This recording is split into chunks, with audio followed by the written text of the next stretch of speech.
Հայաստանի համախառն ներքին արդյունքը ՀՆԱ-ն նախորդ տարի աճել է 5.9%-ով եւ կազմել 10 տրիլիոն 127 միլիարդ դրամ, մեկ շնչի հաշվով 3 միլիոն 338 հազար դրամ, այսինքն $8,000։ Ողջույն, ես Արմեն Աթալյանն եմ։ Ինչ է նշանակում ՀՆԱ-ի աճը։ Եթե դուք 3000 դրամով գնել եք սնունդ, ձեր ընկերը 30000 դրամով բուժել է իր ատամը, իսկ հարևանը 300,000-ով վարձակալել է իր բնակարանը, ապա այդ պահին ձեր երեքի համախառն ներքին արդյունքը կազմել է 333,000 դրամ։ Յուրաքանչյուր շնչին 111,000 դրամ։ Այսինքն որքան բարձր է ՀՆԱ-ն, այնքան ավելի շատ ապրանքներ եւ ծառայություններ է արտադրում երկիրը, ինչը նշանակում է, որ տնտեսությունն աճում է։ Լավ է, շատ լավ է։ Հենց դրա մասին էլ խոսում են տարբեր ամբիոններից ելույթ ունեցող չինովնիկները։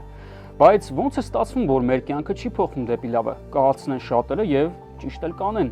Որովհետև Հայաստանում եկամտի բաշխվածությունը խիստ անհամաչափ է։ Այսինքն ինչ-որ մեկը, որն ունի ասֆալտի գործարան, կարող է ամեն տարի ավելացնել իր եկամուտները միլիոնավոր դոլարներով։ Միևնույն ժամանակ նրա կողքին բնակվող հազարավոր մարդիկ հնարավոր է պայքարեն օրվա հացի համար։ Այսինքն տնտեսությունն աճում է, բայց դրա արդյունքում առաջացող բարիքը հիմնականում կենտրոնանում է մի քանի տասնյակ ընտանիքների գրպաններում։ Միջին վիճակագրական քաղաքացին տնտեսության աճից լավագույն դեպքում ոչինչ չի շահում, իսկ վատագույնում բարձրացած հարկերի, տուրքերի եւ առաջին անհրաժեշտության ապրանքների թանկացման պատճառով